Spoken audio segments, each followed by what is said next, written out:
न बनती भाई, गुरु बिन बात न बनती भाई। ये जग है दुखों ने घेरा, गुरु ही एक दवाई, गुरु बिन बात न बनती भाई।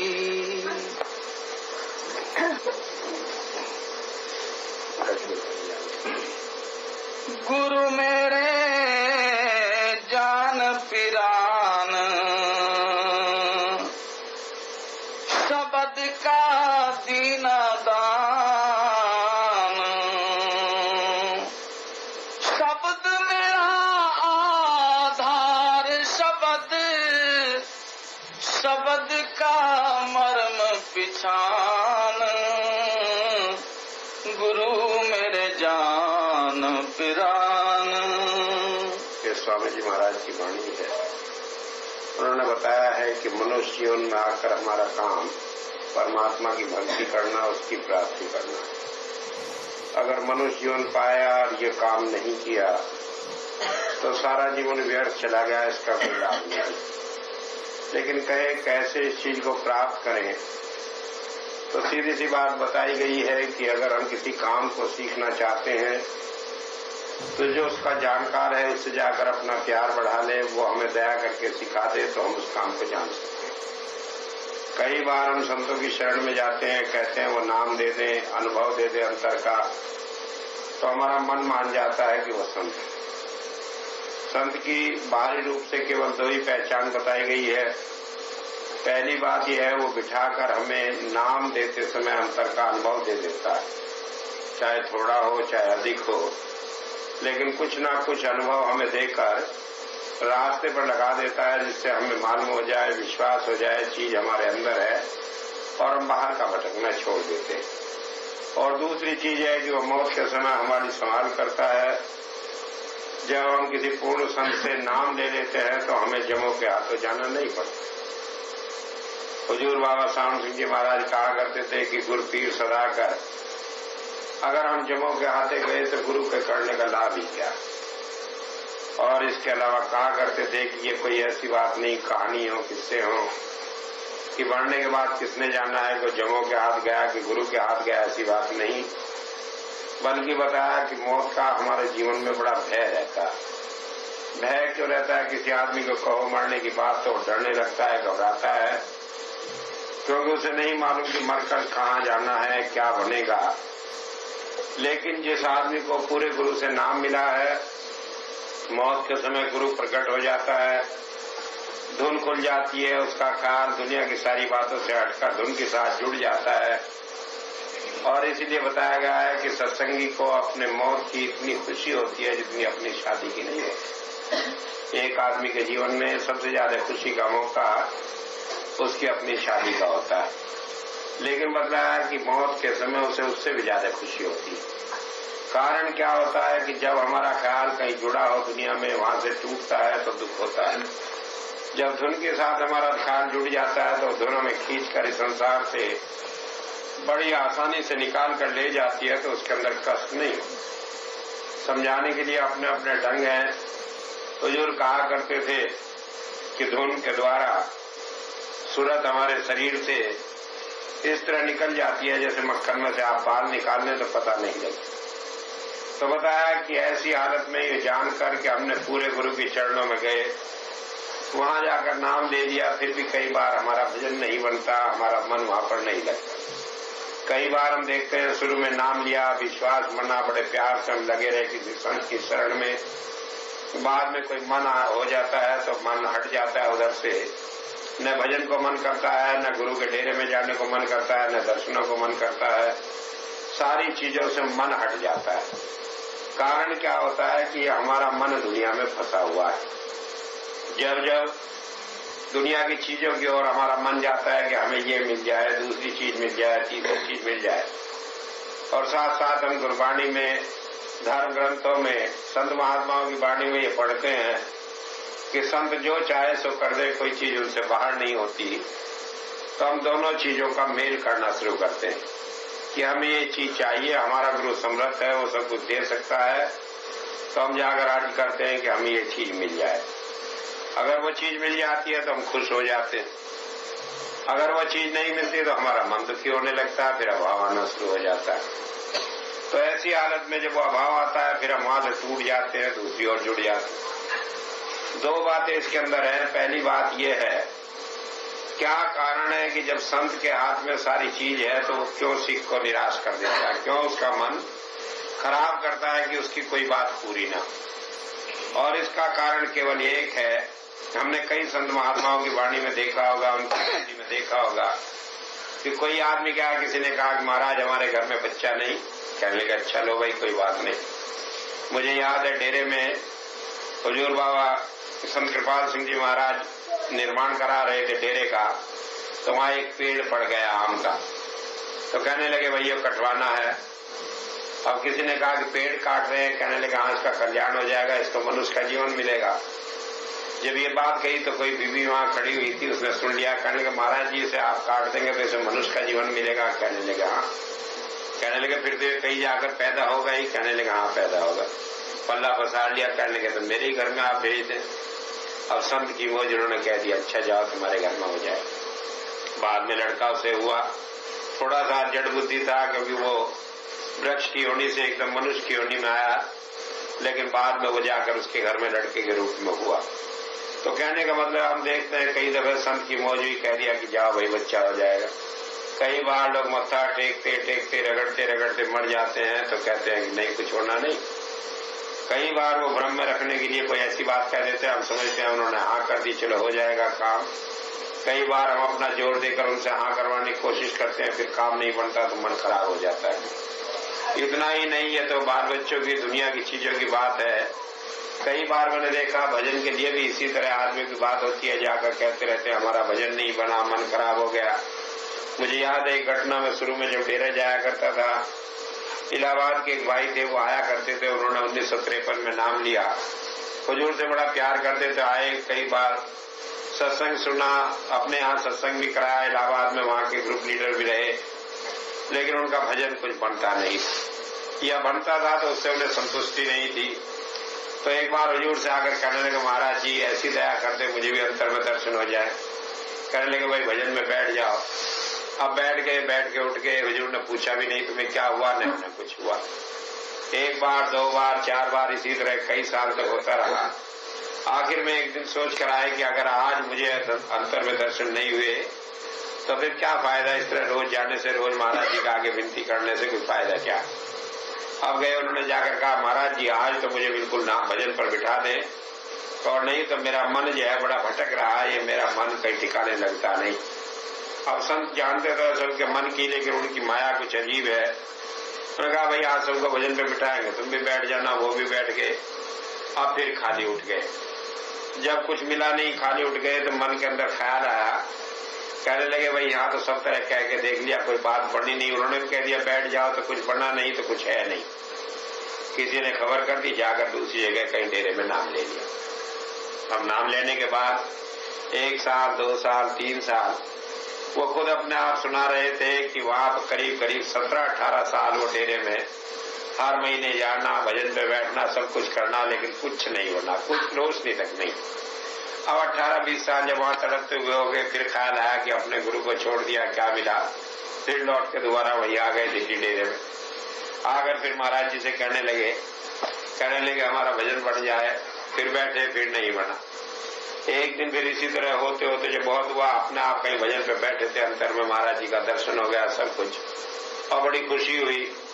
उसके बाद जाकर कहने लगे कि महाराज जी मैं 20 साल 22 साल तक चक्कर काटते हो गया, सब कोशिश कर लिया, आपको इतनी प्रार्थना करी, सब कुछ करा, मेरा भजन बना नहीं। आप अंतर्यामी है, जानने वाले, मेरे मन में अभाव आया, मैं दूसरी जगह चला गया, नाम भी ले लिया। पहली तो बात यह है कि वहां जाकर भी कुछ नहीं बना, लेकिन मेरे मन के अंदर एक ख्याल है कि जो पूर्ण संत वो है जिन्हें कहा जाता है, उन्होंने नाम दिया, उन्होंने मुझे नाम क्यों दे दिया जबकि मैं पहले से ही नाम लिए हुए थे। महाराज जी कहने लगे भाई जो छिपी हुई बात है वो छिपी रहने दो, लेकिन एक बात ये समझ लो कि मान लीजिए तुम आए थे, जब भी तुम्हें ये अनुभव हो जाता, भजन बन जाता, तो जो तुम्हारे कर्म थे, जो कटने थे, जो गुरु से इतना दूर होना था, ये सब कर्म कैसे बराबर होते? तो हर चीज के लिए समय का इंतजार होता है। उस समय के इंतजार में या हमारे पूर्व जन्म के अनुसार जो हमारे भाग में लिखा हुआ है, उसके अनुसार जब हमें कोई कर्म भोगना पड़ता है और गुरु से हम कुछ और उम्मीद करते हैं, वो पूरी नहीं होती, तो हमारा मन खराब हो जाता है। हम गुरु के चरणों से हटकर अभाव में आ जाते हैं। तो ऐसी स्थिति में क्या होता है? तो इसके लिए गुरबाणी में आया है, बताया है इसके लिए पांचवी पातशाही ने कि इस मन को ठीक रखने का, गुरु के चरणों में रखने का और कोई रास्ता नहीं, केवल एक ही रास्ता है। और वो रास्ता क्या है? गुरु गुरु गुरु कर मन मोर, गुरु बिना में नाही हो।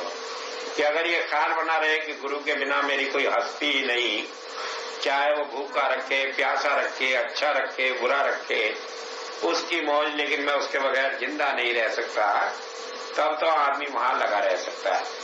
और नहीं तो कहीं ना कहीं अभाव आया, कोई बात हुई और हम टूट जाते हैं। तो इसी बात को स्वामी जी महाराज ने अपनी वाणी में कहा है कि गुरु मेरे जान प्राण, की गुरु जो है वो मेरे जान और प्राण के समान है। जब तक गुरु से हम अपना ये संबंध नहीं जोड़ लेते कि वो हमारे प्राण के समान है, तब तक हम वहां रुक नहीं सकते। हमारे मन में अनेक तरह के अभाव आ जाते। तो जब हम ये जान लें कि वो हमारा जान प्राण है, हमारे जीवन का आधार है, तो अगर हम उसे टूटेंगे तो जाएंगे कहाँ? हुजूर अक्सर उदाहरण देकर समझाया करते थे, जैसे मछली होती है, मछली का जल जीवन आधार है। मछली को पानी में से निकाल कर बाहर रख दो तो वो तड़प तड़प कर मर जाएगी, जीवन उसका समाप्त हो जाएगा, उसे कोई बचा नहीं। मछली को आप पानी में से निकाल कर दूध में डाल दो, घी में डाल दो, कहो कि भाई ये तो 40 रुपए किलो का है, पानी तो गंदा था, फ्री का था, उसकी कोई कीमत नहीं, तो मैं अच्छी जगह रख दिया, तो भी वो वहां पर जिंदा नहीं रह सकती, उसे केवल पानी चाहिए। ठीक इसी तरह जिसे इन संसार की सारी चीजों से हटकर केवल गुरु के चरणों में इसलिए लगा है कि उसके जीवन का आधार गुरु है, वही वहां लगा रह सकता है। नहीं तो इस दुनिया में काल के चक्कर में पड़कर जीव अभाव में आ जाते हैं और विमुख होकर इस संसार में ठोकर खाते हैं। तो इसलिए स्वामी जी महाराज ने अपना अनुभव बताया कि गुरु मेरे जान प्राण, कि वो मेरे प्राण के समान है। और क्यों प्राण के समान है? शब्द का दीना दाना, कि उन्होंने मुझे शब्द का दान दिया। ये शब्द हमारी आत्मा की खुराक है। जब तक ये हमें नहीं मिल जाता, हमारी आत्मा इस संसार में तड़पती रहती है, इसे कोई ठिकाना मिलता नहीं। इस नाम को जो गुरु के द्वारा हमें मिलता है, इसे गुरु प्रसाद भी कहा है या गुरु के द्वारा दान या बरकत कहा गया है। कोई समझने लगे कि हमने कोई ऐसा अच्छा कर्म किया कि हमें नाम मिल जाए, ये हमारे अपने हाथ की बात नहीं। केवल एक कर्म होता है सारे जीवन में, अनेक जन्मों में जो अच्छा होता है, उस कर्म के कारण हम गुरु का दर्शन करने के अधिकारी हो जाते हैं। गुरबाणी में आया है, कर्म हुए सदगुरु मिलाए, कि अगर हमारे अच्छे कर्म हो अनेक जन्मों के, तो हमें गुरु मिल जाता है। और गुरु के दर्शन करने का ये लाभ होता है कि हम नामदान के अधिकारी होते हैं। इसी के लिए रामचरितमानस में आया, मोह भाव भरोस हनुमंता, बिना हरि कृपा मिले नहीं संता। हरि की कृपा केवल उसके दर्शनों तक होती है, बाकी आगे जो फल होता है नाम मिलने का, ये किसी संत के दर्शन का फल होता है। तो इसलिए बताया कि उसने मुझे नाम का दान दिया। ये कोई हमारी अपनी मेहनत, अच्छा कर्म या किसी और कारण नहीं कि हमें नाम मिला है, बल्कि ये उसकी दया है, जिसके कारण हम उसका दर्शन करने के कारण इस नामदान के अधिकारी हुए। मुझे याद आती है एक घटना, हुजूर जब पहली बार विदेशों में गए तो ग्रीक में गए, तो वहां पर सुक्रेटोनसिस नाम का एक बहुत बड़ा व्यापारी था, जिसके पानी के बहुत सारे जहाज थे, बहुत रईस आदमी था, अरबपति। उसने सत्संग सुना। सत्संग सुनने के बाद कोई भाव मन में आया, कहने लगा, हुजूर मेरे पास 84 पानी के जहाज, एक जहाज की कई करोड़ रुपए कीमत होती है। कहने लगे, ये सब मैं आपको देता हूँ, आप मुझे नाम दे दीजिए, मैं नाम का मुतलाशी हूँ। हुजूर कहने लगे, भाई नाम जैसी अमूल्य चीज के लिए ये कीमत बहुत कम है।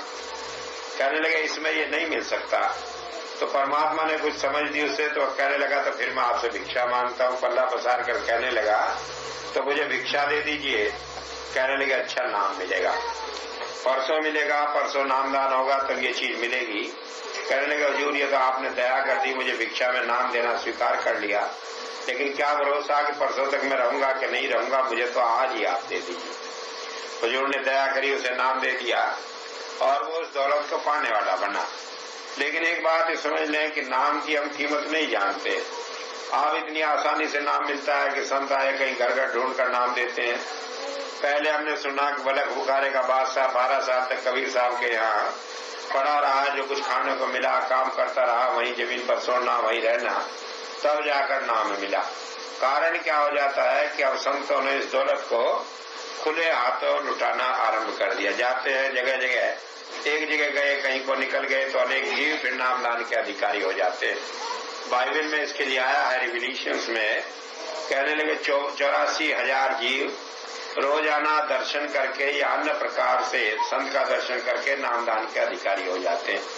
एक क्षण के लिए, एक सांस भर लेने के टाइम के लिए अगर हम किसी संत का दर्शन कर लेते हैं तो हम नामदान के अधिकारी हो जाते हैं।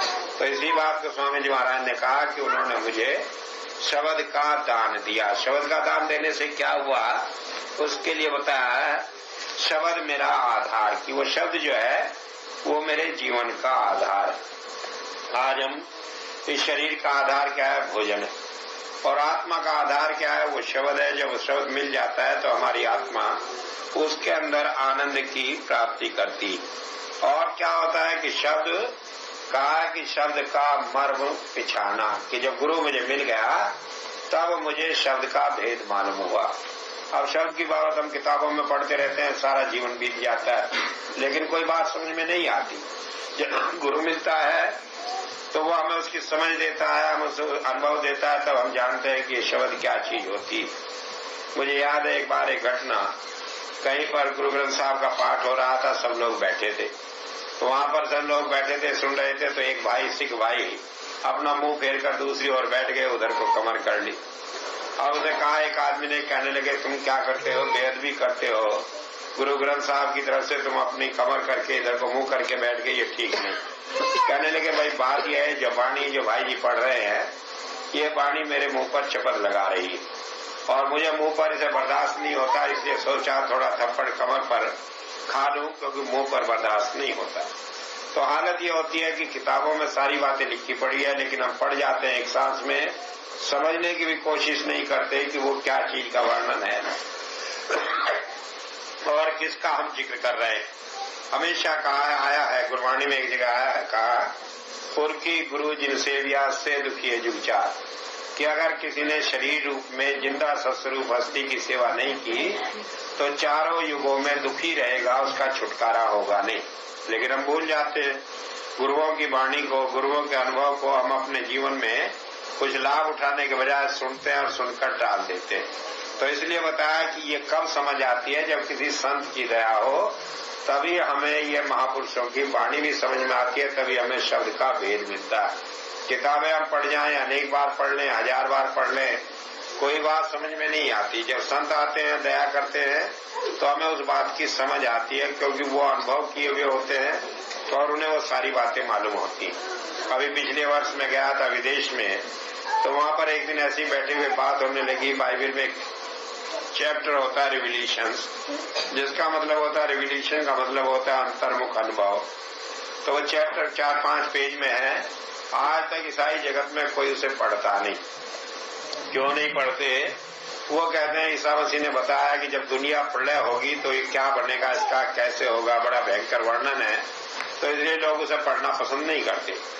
मैंने उसे पढ़ा तो पढ़कर पाया कि लोगों की धारणा गलत है, इसमें कोई भविष्य की वाणी नहीं। क्योंकि पहली बात यह है, संत कभी भविष्य की वाणी करते नहीं, और दूसरी बात यह उसके अंदर सारे अंतर के अनुभव दिए हुए थे। तो उसके अंदर जब उसे पढ़कर उसके सुनाना शुरू किया, समझाया लोगों को, तो उसमें बताया था कि हमारी साधना किस तरह खराब हो जाती है, किस तरह बनती नहीं, क्या क्या रुकावटें आती हैं। योग वशिष्ठ के आधार पर वो पूरा चैप्टर 6 पेज का था। तो होता यह है कि किताबें पढ़ लेने से हमें उनकी बात समझ नहीं आती, जब तक कोई अनुभवी महापुरुष हमें उसके समझने की शक्ति न दे दे। इसलिए स्वामी जी महाराज ने कहा कि जब गुरु मिला तो उसकी दया से ही मैं शब्द का मर्म जानने वाला बना, भेद जानने वाला बना। उससे पहले शब्द सुनते आए, बातचीत करते आए, चर्चा रही, लेकिन हमें समझ ही नहीं आता कि शब्द होता क्या है। तो इसलिए बताया कि गुरु ने मुझे शब्द का भेद दिया, मुझे उसके साथ जोड़ा, मेरी आत्मा की खुराक दी और मैं उन सारी चीजों को समझने वाला बना। इसलिए गुरु जो है वो मेरे जीवन का आधार है, मेरा जीवन प्राण है। मैं एक बगैर जिंदा नहीं रह सकता। गुरु मेरे जी जान पिरान, शब्द का दीना दाना,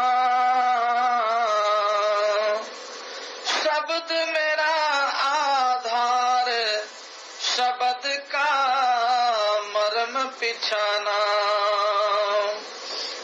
क्या गुण गाऊं शब्द, शब्द का अगम ठिकाना। बिना शब्द सब जीव धुंध में फिरे भरमाना। अब स्वामी जी महाराज ने शब्द को बताया कि शब्द क्या है। शब्द की बात करते हैं लोग तो उसे कई तरह से परिभाषा उनकी करने की कोशिश करते हैं। बात यह है कि एक अक्षर का कई अर्थ निकाल लो, कुछ उसमें बुद्धि के आधार पर पता ही नहीं लगता। वेदों में एक शब्द आता है हृदय ज्ञानम न मुक्ति, की बिना ज्ञान के मुक्ति नहीं। तो उन्होंने कहा किताब पढ़ो, वेद पढ़ो तो ज्ञान होगा तो मुक्ति होगी, नहीं तो मुक्ति होगी नहीं। और जबकि वेद में ये लिखा हुआ है कि जो लोग अज्ञान में है वो अंधकार में है और जो लोग ज्ञान में है, ज्ञान में रत है, वो महाअंधकार में।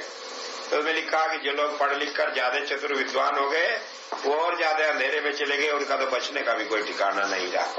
लेकिन वो कहते हैं कि पढ़ने लिखने से ज्ञान होता है। इसी तरह हमारे यहाँ सिख भाइयों के यहाँ आता है कहा ज्ञानी अंधा मग्न जो है फिर रावण जावनिया, कि जो अज्ञानी है वो अंधे के समान है। और क्या है कि वो जन्म मरण में आता रहेगा, उसका छुटकारा होगा नहीं, उसे कोई रास्ता मिलेगा नहीं। अब क्या किया कि लोगों ने गुरु ग्रंथ साहब पढ़ लिया और उसका अर्थ समझ लिया, वो बानी समझ ली और समझ के कहने लगे वो ज्ञानी हो गए, इम्तिहान एक पास करने लगे। लेकिन ये समझा नहीं कि ग्रंथ पढ़ने का नाम ज्ञान नहीं है, क्योंकि कहा ज्ञान ध्यान धुन जानिए अकत कहावे सोए। ज्ञान नाम ध्यान करने का है। ध्यान किसका? धुन का। कौन सी धुन? जो अकथ बिना किसी के कहे ऑटोमेटिकली हमारे अंदर आ रही है, उस धुन को सुनने का नाम ज्ञान है। हम समझ रहे हैं कि किताबें पढ़ लेना, इसकी व्याख्या कर देना, इसकी टीका करने का नाम ज्ञान है। तो इसलिए बताया कि मैं शब्द के क्या गुण गाऊं, इसको कोई लोग समझ नहीं पाते। क्यों नहीं समझ पाते? शब्द का अगम ठिकाना। इस शब्द का ठिकाना कहाँ है? कहाँ से शब्द आया है? अगम से आया है। अगम से कहते हैं कि जहाँ हम जा नहीं सकते, जो गम्य न हो उसे अगम कहते हैं। बाइबल में इसके लिए दिया है word was in the beginning, word made the word, word was with God, word was God. इस शब्द से सृष्टि की उत्पत्ति हुई, शब्द सृष्टि के आदि में था, शब्द परमात्मा के देश से आया, शब्द ही परमात्मा का रूप है।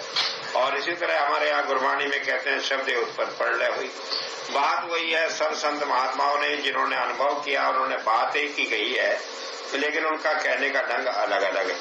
तो इसीलिए बताया कि वो शब्द का ठिकाना कहाँ है कि वो अगम है, वो परमात्मा के देश से आया है।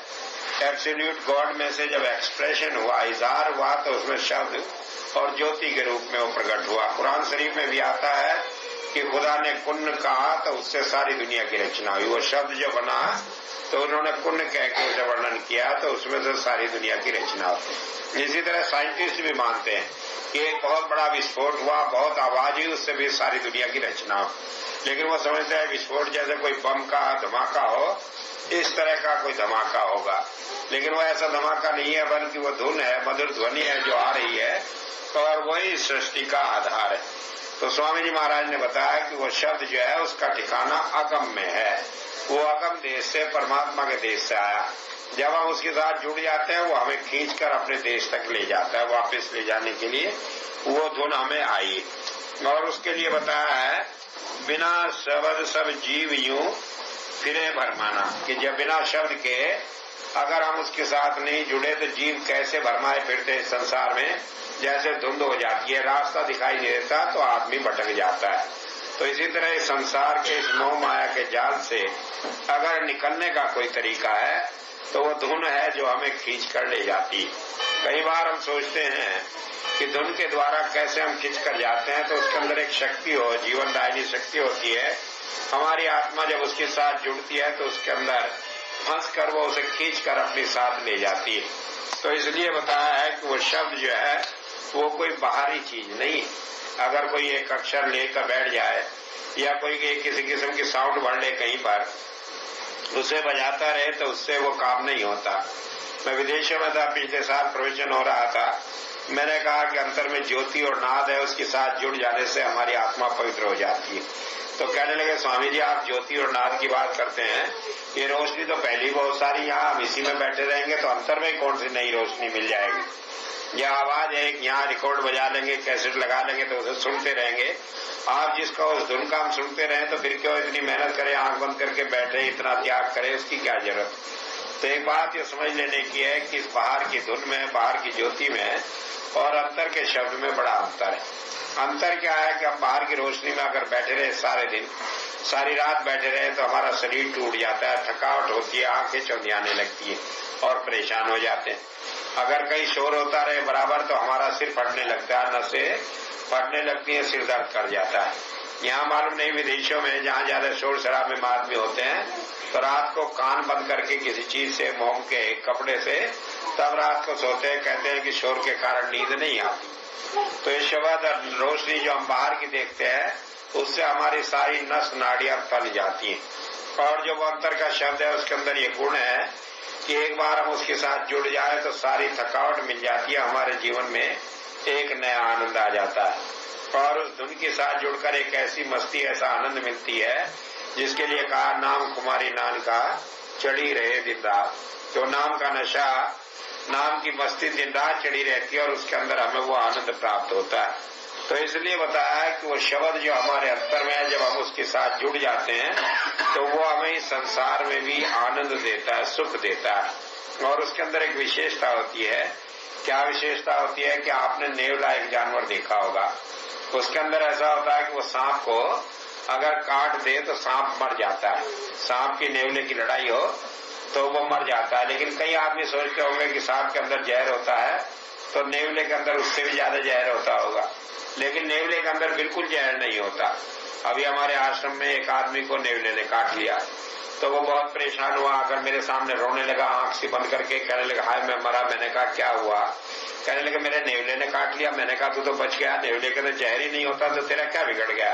अरे काट लिया, जरा खून निकल आया, लेकिन उसमें तो जहर होता ही नहीं। कहने लगे जी उसमें जहर क्यों नहीं होता? वो तो सांप को काट ले सांप मर जाता है। मैंने कहा उसमें जहर नहीं होता, लेकिन उसे विश्वास नहीं आया। मैंने उसके 2 थप्पड़ लगाए। मैंने कहा तू पगला आंख खोल क्यों बंद किए बैठा है, कुछ नहीं होता उसमें। माना नहीं, अस्पताल भेजा, वहां जांच करवाई, कहने कुछ भी नहीं। फिर वहां से लखनऊ भेजा अस्पताल में, उसका मन नहीं माना, वहां कह के भाग जा, तुझे कुछ है ही नहीं। सारा खून टेस्ट करके कहने लगे तुम्हें कुछ है ही नहीं। नेवले के अंदर जहर नहीं होता, लेकिन आप देखें कि वो सांप को मार डालता है, उसे काट डालता है टुकड़े टुकड़े। कारण क्या होता है कि नेवले को एक ऐसी जड़ी मालूम होती है कि जब वो उसे सूंघ लेता है तो सांप के कांटे का जहर उसके ऊपर चढ़ता नहीं। तो नाम एक ऐसी जड़ी है कि जब हमारी आत्मा उसके साथ जुड़ जाती है तो संसार के कोई भी विषय वासनाएं इसे छू नहीं पाती। एक बार हम उसके साथ जुड़ जाएं तो दुनिया में कहीं रहते रहे, खाते रहे, पीते रहे, दुनिया के काम करते रहे, तो किसी चीज का प्रभाव हमारे ऊपर होता नहीं। हमारा सूरत नाम के साथ जुड़कर संसार की विषय वासनाओं से इम्यून हो जाती। इम्यून कहते हैं, मान लीजिए यहाँ बीमारी फैल जाए, अब तो ऐसी बीमारियां रह ही नहीं। जब मैं छोटा था तो क्या होता था कि एक प्लेग बीमारी हुआ करती थी। जब वो प्लेग की बीमारी फैलती थी तो हालत ये होती थी कि एक को फूंका है, दूसरा घर में मरा मिला उसे फूंका है, तीसरा, कभी कभी एक एक दिन में घर में 10-10, 12 ही साफ हो जाया करते थे। और एक को लगी, दूसरे को लगी, शहर के शहर खाली हो जाया करते थे, शहर से लोग घर से बाहर जाकर पड़ा करते थे। मुझे याद है मैंने देखा है, उसमें सेवा भी की है। छोटा था मैं जब देखा करता था तो उसमें इस तरह की बीमारियां चलती। लेकिन क्या होता था कि जिसे इंजेक्शन लगा दें उसका तो वो इम्यून हो जाता था, उससे फिर वो प्लेग हो नहीं पाता। तो ये नाम एक ऐसी औषध है, एक ऐसी जड़ी है कि इसके साथ जुड़ जाने से हम संसार की सारी विषय वासनाओं से इम्यून हो जाते हैं, छुटकारा हो जाता है। और जब इसके साथ जुड़ जाते हैं तो हमें सही रास्ता अपने आप मिलने लगता है। आप जब नाम के साथ जुड़ जाए अंदर से खुद गाइडेंस मिलती है कि आपको ये करना है, ये नहीं करना। कैसे गाइडेंस मिलती है मुझे याद है कि अब से 8-10 साल पहले की बात है, 8 साल पहले, 7 साल पहले की बात, एक भाई आया हमारे घर में, आकर नाम ले लिया। और उसने बेचारे ने क्या नाम लिया, उसका बहनोई जो था वो हमारे पास का ही था, शामली के पास का, उसने नाम ले लिया। वो था जाति का जाट, तो जाट हम लोगों के यहाँ बड़े चतुर होते हैं, तो उसने तो नाम ले लिया। उसने अपने साले को बुलाया, उसे भी कहा तुम भी नाम ले लो। उसने नाम तो ले लिया, लेकिन कहने लगा नाम वाम से क्या होता है, गुरु से क्या होता है, न कोई भजन करा न कुछ। तो जब अगर वो नाम लेकर गया, मैंने उसे कहा कि भाई जब तुम्हें कोई परेशानी हो, मुसीबत हो, तो तुम गुरु को याद कर लेना, गुरु मदद करेगा। कहने लगा अच्छा जी देखेंगे, जब जरूरत होगी तो कर लेंगे याद। हमने कहा अच्छा भाई। अब वो चला गया, कोई जिक्र नहीं। अब 3 साल बाद वो आया, रो रो कर किस्सा सुनाने लगा। मैंने कहा क्या हुआ? कहने लगे मुझे थोड़ी खबर थी कि ऐसी अच्छी चीज है, मैं तो ऐसी, उसने कहा मेरे बहनोई ने तुम्हें नाम ले लिया था और मुझे एक बड़ा अजीब अनुभव हुआ। मैंने कहा क्या हुआ अनुभव? कहने लगे एक दिन हम बैल खरीदने चले गए। हमने जाकर एक मेले से बैल लिए, 12,000 रुपए के 2 बैल लिए। 12,000 रुपए हमारे पास बच गए, 2 और अच्छे बैल नहीं मिले, तो रुपए लेकर बैल लेकर हम अपने गांव में चले। तो 2 दिन का रास्ता था। चलते चलते जब आए, जब गांव के करीब आए तो शाम के 6 बज गए और सर्दी के दिन से अंधेरा हो गया। तो हमारा गांव 4-5 मील था। रास्ते में जंगल पड़ता था, तो उसमें चोर और लूटने वाले बहुत रहा करते। तो हमने सोचा हमारा तो गांव है, यहाँ कौन क्या कहेगा, चलो थोड़ी देर में घर ही पहुंच जाएंगे। तो हम चल दिए, लेकिन जब हम थोड़ी दूर गए तो हमें ये डाउट हुआ कि यहाँ पर कोई आदमी चोर लुटेरे बैठे। अब उसमें जब आवाज सुनी उनकी तो दम खिसके, कहने लगे अब मारेंगे, बैल भी छीनेंगे, रुपया भी छीन के ले जाएंगे और हो सकता है तुम्हें जान से मार जाए। तो घबराहट हुई। कहने लगे उस दिन तक तो मैंने कभी आपको याद नहीं किया था। और उस दिन तुरंत याद आया कि वो स्वामी जी से नाम लिया था, उन्होंने कहा था मुझे याद कर लेना। कहने लगे भैया आज याद करो। तो मैंने आंख बंद करके जरा याद किया, भजन के जाप किया। 2-3 मिनट बाद तो मैंने आंख खोली तो आप वहीं सामने खड़े और कहने लगे भाई कोई परवाह नहीं, मेरे पीछे आ जा तो मैं तुझे रास्ता बता के निकल चलूंगा। कहने लगे अच्छा। अब उसके बाद एक आदमी हमारे पास आया, कहने लगे कि बीड़ी है, माचिस है। तो वो जैसे हमें उलझाने लगा तो जैसे कि मेरे मन से अलग से मुंह से निकल गया। कहने लगे नहीं हमारे पैर बड़े मारने वाले हैं, हमारे पास मत आना नहीं तो तुम्हें मार देंगे। अब वो आदमी चला गया। उसके बाद खेतों में से कई मेंढ पे से जाते हुए कहने लगे आपने वो सारा रास्ता छुड़वा के कई रास्ते को निकाल कर हमें घर तक पहुंचा दिया और उसके बाद फिर मैंने आपको कहीं ढूंढा, आप कहीं थे ही नहीं। तो होता क्या है कि वो शब्द जो है वो हमें दुनिया के कामों में भी गाइडेंस करता है। वो जितनी धुंध है, जितना यह सारे संसार में कठिनाई है, मुसीबतें हैं, उसमें सारों में रास्ता दिखाता चला जाता है। इसलिए स्वामी जी महाराज ने कहा कि वो हमारे जीवन का आधार है और वो इस संसार में हमें रास्ता मार्गदर्शन करता है। अगर कोई आदमी शब्द के साथ नहीं जुड़ा तो इस संसार की धुंध में परेशान होकर यहीं फंस कर रह जाता है, उसे कोई ठिकाना मिलता नहीं। क्या गुण गाऊं शब्द शब्द का अगम ठिकाना, बिना शब्द सब जीव धुंध में फिरे भरमाना। जल पखान पूजत रहे कागज अटकाना, मन मत ठोकर खाए गए 84 खाना। स्वामी जी महाराज ने कहा कि अगर हमें शब्द नहीं मिलता तो कैसे हम संसार में भटकते रहते। तो कहा कि जब तक शब्द नहीं मिला, हमें रास्ता नहीं मिला, तो क्या करते हैं, जल पखान पूजत रहे। कि कोई आदमी पत्थर पूजना शुरू कर देते हैं, कोई आदमी पानी को पूजना शुरू कर देते हैं, कि कहीं गंगा जल को पूज रहे, कहीं दूसरे को पूज रहे, कई आदमी मूर्तियां बनाकर पूज रहे। एक बात ये समझ लें, पूजा करने का एक लाभ होता है कि जिसकी पूजा हम करते हैं उसका ध्यान लग जाता है तो हम उसी का रूप बन जाते हैं। मान लीजिए भगवान की पूजा करिए और हमारा ध्यान भगवान में लग गया तो हम भगवान का रूप बन जाते। और अगर परमात्मा ने दया कर दिया, आप पत्थर को पूज रहे हैं, आपका ध्यान पत्थर में लग गया तो पत्थर ही बन जाओगे, तो बताओ पूजा का क्या लाभ हो। तो एक बात समझ लेने की है कि मनुष्य को कभी भी अपने से नीची श्रेणी की पूजा नहीं करनी, क्योंकि जब हम अपने से नीचे की श्रेणी की पूजा करते हैं तो उसी में ध्यान लगा रहा, जाकर उसी में पड़ जाते हैं तो छुटकारा होते नहीं। और अगर कहीं एक बार दया करके पूजा करते करते हमारी सिद्ध हो गई और बन गए पत्थर अगले जन्म में, तो लाख करोड़ वर्ष तक छुटकारा होता नहीं। क्योंकि पहाड़ में जाकर हम पड़ गए तो जब तक किसी संत का चरण वहां नहीं पड़ता तब तक वो पत्थर उस पहाड़ से निकलता नहीं, और जब तक नहीं निकलता तब तक दूसरी योनि मिलती नहीं। तो इसलिए बताया कि कई ऐसी ऐसी योनियां मिल जाएं जिनका कोई ठिकाना नहीं, कितने कितने लाखों वर्ष तक वहां पड़ा रहना पड़े। तो स्वामी जी महाराज कह रहे हैं दुनिया इन्हीं चीजों में फंस जाती है। कोई जल को पूजने लगा, कोई पत्थर को पूजने लगा, और कोई कागज अटकाना, कोई किताबें पढ़ पढ़ करके सारी जिंदगी उसी में लगे रहते हैं। कारण क्या होता है कि नहीं समझते कि भाई किताबें जो थी पढ़कर इनके अंदर जो लिखा था उसके ऊपर हमें आचरण करना था। मैं पिछले दिनों गया अजमेर में, तो पुष्कर राज गया तो वहां पर एक मंदिर में गया, पुजारी कहने लगा आप यहाँ मत्था टिकाए। मैंने कहा क्या बात है? कहने लगे वेद भगवान का मंदिर है। मैंने कहा हिंदुओं के 33 करोड़ देवता है, उनमें तो कहीं वेद भगवान का जिक्र नहीं आया, क्या कोई नया देवता पैदा हुआ है? क्योंकि देवता भी बहुत पैदा होते रहते हैं, नए नए रोज लोग बनाते रहते हैं। कहने लगे आप नहीं जानते 4 वेद है। मैंने कहा 4 वेद है, मैंने देखे हैं, पढ़े हैं, मैं तो आर्य समाजी आदमी हूँ। कहने लगे फिर उन्हीं को चारों को इकट्ठा करके मंदिर में रख दिया, और उसने शीशे का मंदिर बनवाया हुआ था, उसमें वेद रख के बाहर ताला लगाया हुआ था। मैं कहने लगा कमबख्त ये पुस्तक थी, लोग पढ़ते तो फायदा होता था, कहने से मंदिर में रखकर ताला लगा दिया, अब ये किसके मतलब की? तो एक बात समझने की ग्रंथ इसलिए है कि उनमें महापुरुषों की वाणी है, उसे हम पढ़े और उसे अपने जीवन में धारण करें। अब उस काम को हम करते नहीं तो उसमें अटक कर बैठ जाए तो उससे फायदा कुछ होता नहीं।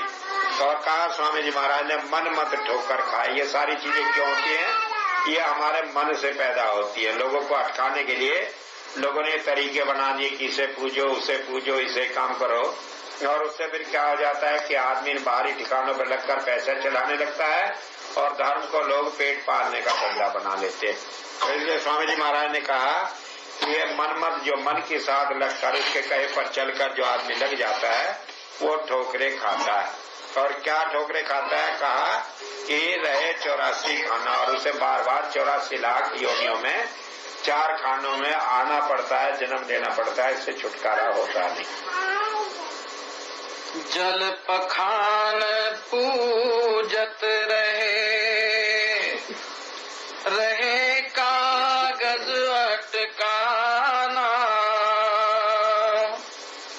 मन मत ठोकर खाए गए 84 खाना। बहुविधि विपता जीव को बिन शब्द सुनाना,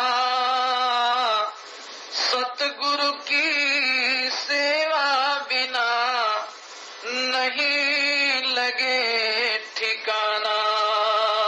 अब स्वामी जी महाराज ने बताया कि जब तक जीव नाम के साथ नहीं जुड़ जाता तब तक का ज्ञानी अंधा मग्न जो है फिर आवन जावनिया, बार बार जन्म मरण में आना जाना पड़ेगा, छुटकारा होगा नहीं। छुटकारा कब होगा? जब शब्द के साथ जुड़ जाएंगे। तो इसलिए कहा कि इस जीव को जब तक ये शब्द के साथ नहीं जुड़ता तब तक अनेक प्रकार की विपदाएं रहती है, मुसीबतें रहती है। एक तो इस दुनिया में भी दुखी रहता है, क्यों सारे दुख सुख जो भी देखता है उसी में परेशान होता है। एक बात ये समझ ले, दुख आदमी को जितना परेशान करता है सुख उससे ज्यादा परेशान करता है। क्यों परेशान करता है? कि जब हमें सुख की आदत पड़ जाती है तो और इच्छाएं बढ़ती चली जाती है, और इच्छाओं का कोई अंत नहीं होता। उसमें फंस कर आदमी इतना परेशान हो जाता है कि जिसका कोई ठिकाना है नहीं। गरीब आदमी मेहनत करता है, खाता है, सो रहता है आराम से। रईस आदमी को कभी भी चैन नहीं। अभी एक सर्वे हुआ था सारे दुनिया का, और उसमें करोड़पति आदमियों का सर्वेक्षण उन्होंने किया, तो बताया कि उन करोड़पति आदमी में एक भी आदमी ऐसा नहीं निकला जो संतुष्ट हो अपनी स्थिति से। वो कहता है कि मेरे से ज्यादा दुखी संसार में कोई नहीं। कारण क्या है कि ये इच्छाएं इतनी बढ़ जाती हैं कि इनका कोई अंत होता ही नहीं। रॉकफेलर परिवार का एक आदमी अब भी ऐसे है, एक आदमी जब पैदा होता है तो 9 अरब रुपया पैदा होते ही सार उसके नाम में लिख दिया जाता है, क्योंकि इतनी संपत्ति वहां पर है। लेकिन उसी परिवार के आदमी अब उस परिवार से संबंध तोड़कर जाकर जंगलों में अपनी हाथ से खेती करके जमीन में सब्जी बोकर बेचकर अलग से अपना जीवन शांति का बिताना चाहते हैं। वो कहते हैं कि इस धन दौलत ने हमारे जीवन में जहर घोल दिया है, हम इसके अंदर सुखी नहीं रह सकते। तो एक बात ये समझ लेने की है कि जितना जितना हम संसार के सुखों में दुखों में पड़ जाते हैं उतना ही बंधन ये सख्त होता चला जाता है। स्वामी जी महाराज ने कहा कि पहला बंधन तो ये शरीर का, दूसरा स्त्री का, तीसरा बाल बच्चों का, और अगर बाल बच्चे होकर नाते पोती हो जाए तो भाई क्या इतनी मुसीबतें आ जाती है कि आदमी को एक घड़ी के लिए भी चैन नहीं आती। तो इसलिए बताया जितनी जितनी चीजें दुनिया के हिसाब से धन दौलत और चीजें हमें मिलती चली जाती हैं तो इसमें हम बंधते चले जाते हैं। लेकिन इसका मतलब यही धन दौलत को छोड़कर, बच्चों को छोड़कर या धक्के देकर कहीं चले जाओ जंगलों में तो चैन मिल जाएगा, वो नहीं मिल सकता। और फिर दूसरी बात है, जब हमारे भाग में लिखा है कर्म हम जो कर का है उसके अनुसार हमें मिलना। मान लो भाग में लिखा है स्त्री होगी, 4 बच्चे होंगे, तो छोड़कर जाएंगे कहाँ, यहाँ छोड़कर चले जाएंगे बाबा जी बन जाएंगे तो आगे चले चेलिया बनकर वो हमारी जान पाएंगे, उन्हें कमा कर खिलाना पड़ेगा। कर्म जो किया है वो तो भोगना पड़ेगा। तो संत कहते हैं कि इन सारी स्थिति में अगर बचने का कोई तरीका है तो नाम के साथ जुड़ जाए। अगर वो नाम हम सुनने वाले बन जाएं तो इन विपत्तियों से बच सकते हैं। कैसे बच सकते हैं कि इसके अंदर रहते हुए भी हम इसमें फंसते नहीं। और अगर नाम के साथ नहीं जुड़े तो अच्छे और बुरे कर्म चाहे जितने भोग हो जाए, कितनी सुविधा हो जाए, सारे हमारे कष्ट का कारण हो जाते हैं। एक एक बाल हमारा ऐसा बिंद जाता है, धन दौलत मिल जाए, बाल बच्चे मिल जाए, मान बढ़ाई मिल जाए और औहदे मिल जाए कि फिर 1 मिनट के लिए भी कहीं चैन नहीं आता, हम सो नहीं पाते। तो इसलिए बताया कि जीव को बिना नाम के जुड़े बहुत ज्यादा कठिनाइयां हैं। अब सवाल यह है कि नाम से कैसे जुड़े। तो स्वामी जी महाराज ने बताया सतगुरु की सेवा बिना नहीं मिले ठिकाना, कि अगर हमने गुरु की सेवा नहीं की तो हमें वो नाम नहीं मिलता। और अन्यथा किसी भी प्रकार से हम कोशिश कर लें तो नाम हमें मिल नहीं सकता, क्योंकि जितना जितना भजन सिमरन करने की कोशिश करते हैं उतना ही हमारा मन का अभिमान बढ़ता चला जाता है। और जब मन का अभिमान बढ़ता है तो उस अभिमान में हम मारे जाते हैं कहीं ना कहीं उल्टे सीधे काम करके। तो इसलिए बताया कि ये नाम केवल जब ही हमारे लिए फल देने वाला होता है जब मन का अहंकार टूट जाए, ये खत्म हो जाए। और मन का अहंकार इतनी बड़ी बीमारी है, कहा कंचन तजना सहज है, सहज क्रिया का ले, मान बढ़ाई ईर्षा तजनी दुर्लभ। ये धन दौलत छोड़ना आसान है, बाल बच्चों को छोड़ना आसान है। किसी दिन मन में आया वैराग, बाल बच्चे छोड़कर जाकर बाबा जी बन गए, लेकिन मान बढ़ाई उनसे भी नहीं छूटती। वो भी 24 घंटे यही फिक्र में रहते हैं किसी ने हमारे पैर नहीं छुए, हमें बिठाया नहीं, हमें ऊंचा पद नहीं दिया, हमें ये नहीं किया। एक बार लखनऊ में मैंने एक सम्मेलन किया हुजूर के जन्म का भंडारा, तो 5-7 महात्मा बुला लिए। अब उन महात्मा को संभालना मुश्किल। वो क्या पहले मुझे माला नहीं पहनाई, वो क्या पहले मुझे नहीं पहनाई, वही क्या पहले उसे खाने को पूछ लिया, वो क्या उसे आगे बढ़ा लिया, उसे पीछे। हमने कहा कि भैया तुम्हारी ये हालतें हैं तो तुम्हारे काम कैसे चलते हो। आखिर एक बात सोचो कि हम यहाँ बैठकर परमात्मा की चर्चा, उसका गुणगान करने के लिए आए हैं और तुम लोग अपनी मान बढ़ाई में लगे पड़े हो। लेकिन कितना ही समझा लें ये मन मानता नहीं। कब मानता है कि जब हम किसी संत की शरण में चले जाएं तो जाकर ये मन मानता है, अन्यथा मानता नहीं। तो इसलिए बताया कि जब तक हम किसी संत की सेवा नहीं करते तब तक न हमें वो शब्द मिलता है न कोई ठिकाना मिलता है, हम दुनिया में भटकते ही फिरे जाते हैं। बहुविधि विपता जीव को बिन शब्द सुनाना, सतगुरु की सेवा बिना नहीं लगे ठिकाना। शब्द भेद बिन सतगुरु क्या कहे अनजाना। मन इंद्री बस में नहीं तो काल चबाना। अब स्वामी जी महाराज ने बताया कि शब्द भेद बिन सतगुरु। कहने लगे अगर कोई आदमी सोचने लगे कि शब्द का भेद बिना गुरु के मिल जाए, अब गुरु भी कहा सच्चा गुरु। बात यह गुरु तो बहुत होते हैं, हम कई बार समझते हैं कि किसी ने पीले कपड़े पहन लिए, सफेद पहन लिए मेरे की तरह, या बाल बढ़ा लिए या सिर घुटा लिए तो उससे कोई संत या महात्मा हो जाता है, तो उससे नहीं होता। ये तो सब दुनिया के दिखावे हैं और लोग करते हैं अपने अपने मतलब को। एक बार मुझे एक महात्मा मिले, मैंने कहा भैया आपने सिर क्यों उठाया हुआ है? कहने लगे जी सच्ची बात बता दें। मैंने कहा सच्ची। राधा स्वामी शरण ले, सब भांति बचाना, मेहर दया छिन में करे, दे अगम खजाना।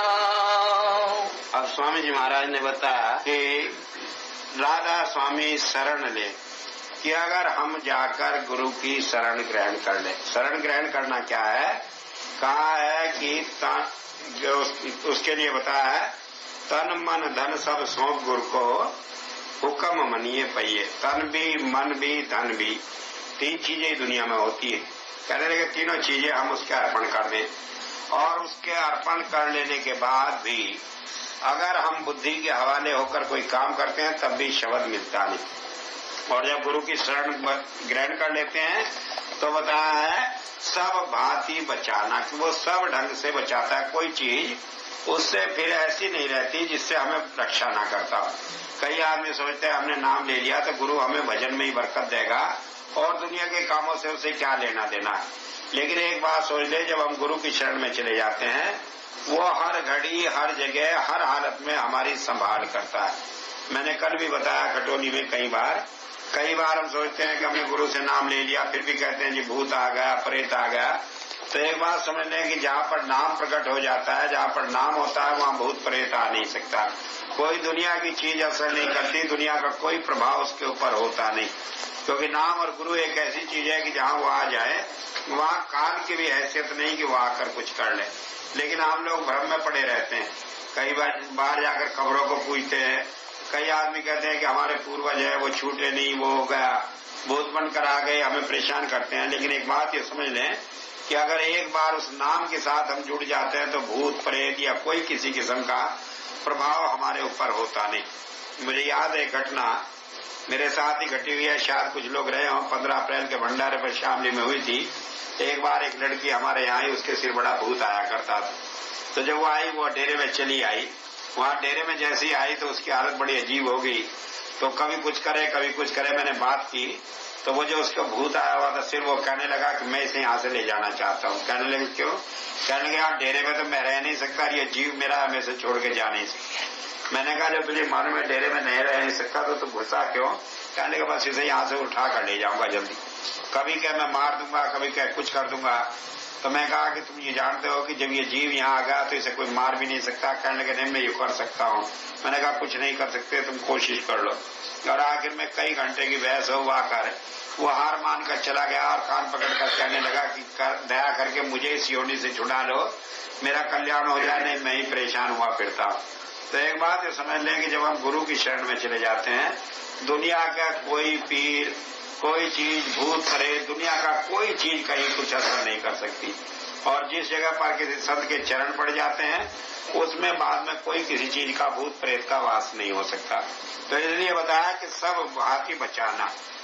यही नहीं कि वो हमारे भजन सुमरन की बरकत करता है, बल्कि दुनिया के सारे काम वो करता है।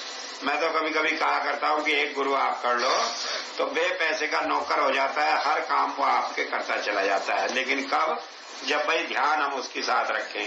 अब हम सारी दुनिया में अपनी ट्रेड लगाए रखे, कभी इसे बत्ता टेको, कभी उसे टेको, कभी उसे टेको, तो समझता है पहले से दुनिया में धक्के खा लेने तो फिर बाद में देखा जाएगा। जैसे कि एक बच्चा होता है घर में, अब वो क्या करे, जब वो खेलता रहता है बाहर जाकर माँ बेफिक्र रहती है। जब वो वहां से छोड़कर रोने लगता है तो माँ उठाकर उसे दूध पिलाती है, कहने लगे अब भूखा है। तो ठीक इसी तरह जब वो देखता है कि दुनिया में मत्था टेकता फिरता है, कहने लगे टेकने दो, अभी छूट दो इसे। तो और जब देखता है कि इसे और कोई सहारा नहीं रहा तो वो एक मिनट भी उसे दुखी नहीं होने देता। तो स्वामी जी महाराज ने इसीलिए कहा सब भांति बचाना। दुनिया का कोई काम हो, आप एक बार गुरु का नाम लेकर कर लो। तो कहा ईसा मसीह ने बाइबल में कि हो सकता है तुम परमात्मा से कहो वो तुम्हारा काम करे या न करे, अगर तुम मेरे नाम पे कहोगे तो उसे करना पड़ेगा, वो खाली होगा नहीं। तो इतना दावा संत महात्माओं ने कहा है कि जब आप उनकी टेक लेकर बैठ जाते हैं तो निराश होंगे नहीं। अगर फिर भी हम निराश फिरते हैं, धक्के खाते, तो भैया गलती हमारी है कि हम उसे छोड़कर धक्के खाने का आदी हो गए, तो कहीं खाते फिरे उसका तो कोई ठिकाना है नहीं।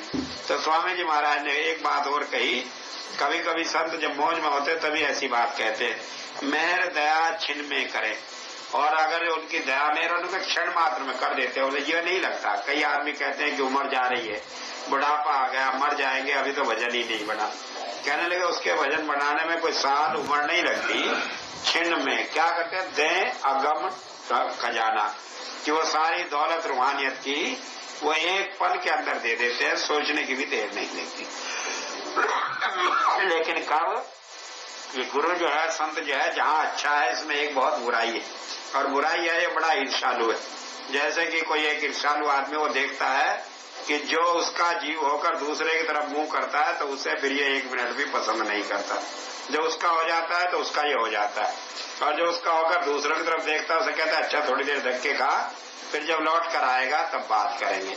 तो अगर हम चाहते हैं कि वो सारी चीजें जो स्वामी जी महाराज ने कही हमें मिल जाए, तो एक ही तरीका है कि हम उसकी शरण पक्की करके पकड़ लें कि हमारा तो कोई ठिकाना नहीं सिवाय तेरे, जो बिगड़े सो तेरा नाथ मेरा क्या बिगड़े। एक बार हम उस निश्चय को कर लें तो हमारा काम कोई बिगड़ नहीं सकता, चाहे हम कहीं भी दुनिया में कितनी भी मुसीबतों में घूमते फिरे। अगर आज बिगड़ रहा है तो केवल इसलिए बिगड़ रहा है कि हम दुनिया की तरफ को मुंह देखते फिरते हैं। आखिर में एक छोटी सी बात सुनाकर मैं अपनी बात खत्म करूंगा। हुजूर ने एक बार सुनाया करते थे किस्सा, तो महाभारत का सब लोगों को मालूम है कि जब पांचों पांडव हार गए तो द्रौपदी को दरबार में लाया गया। तो एक शर्त यो थी कि जब द्रौपदी हार गई तो चाहे कुछ ही करो कौरव उसका। तो उन्होंने कहा, कहने लगे हम तो बड़े दरबार में से नंगा करेंगे। अब उसका कपड़ा, दुशासन आकर उसका कपड़ा खींचने लगा। अब साड़ी जब उतार कर खींचने लगा तो उसके वहां पांचों पति बैठे थे, तो उन्हें उसकी तरफ को देखा, आंख डबडबाई, लेकिन वो तो हार गए थे तो मजबूर हुए बैठे थे। फिर पिता में भीष्म बैठे थे, दूसरे बैठे थे, सबकी तरफ को देखा। वो अपना खींचना शुरू किया, सिर पे से पल्ला खींच गया, बोलने का नंगी हो जाएगी और सभा में तेरी बदनामी हुई। जब ऐसी बात करी बड़े जोर से उसने टेढ़ लगाई कि हे भगवान कृष्ण कब आओगे जब मैं नंगी हो जाऊंगी। तो तैसे देखा वो साड़ी खींचते जा रहे, वो बढ़ती जा रही, कई घंटे तक वो खींचता रहा, साड़ी समाप्त नहीं हुई। आखिर में वो हार कर कहने लगा कि चली जाओ, मेरे बस का ये है नहीं। अब जाकर वो संतोष की सांस ली लेकर बैठ गई। भगवान कृष्ण वहां आ गए, बात होने लगी। कहने लगे आज आपने मेरी लाज रख ली, नहीं तो वो मुझे सभा में नंगी कर देता। कहने लगे ये तो मेरा काम था, तुमने याद किया मुझे आना था। कहने लगे लेकिन पहले ही आ जाते, मेरे सिर पे से कपड़ा क्यों उतरवा दिया। आखिर वहां मेरे ससुर, पिता में दूसरे लोग सारे बैठे थे, उनके सामने भरी सभा में मेरा सिर नंगा हो गया।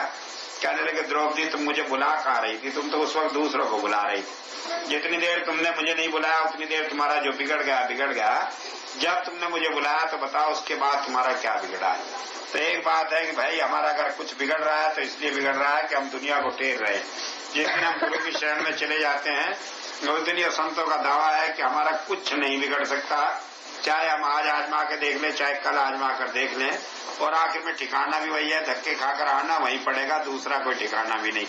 तो इसलिए बताया कि वो दया मेहर छिन में करें, एक क्षण मात्र में सारी दया मेहर कर देते हैं अगर हमारा ख्याल उनके साथ जुड़कर दुनिया से टूट जाए। अगर दुनिया के साथ फंसा पड़ा है तो पहले जब तक वहां से नहीं टूट लेता तब तक तो वो एक एक कड़ी कड़ी वहां से छुड़ाकर तब अपनी साथ जोड़ता है। तो स्वामी जी महाराज की वाणी थी और उन्होंने बताया कि जब हम इस रास्ते में लगे, गुरु की शरण में आए हैं, तो उसे अपना बना लें तो सारी चीज हमारी अपनी हो जाती है। दुनिया को अपना बनाओगे तो कुछ अपना नहीं होगा, आखिर में कुछ भी हाथ नहीं लगेगा, रोते पीटते जाओगे। उसे एक को अपना बना लोगे तो सारी चीज हमारी हो जाएगी, फिर हमें किसी चीज के लिए पछताना नहीं।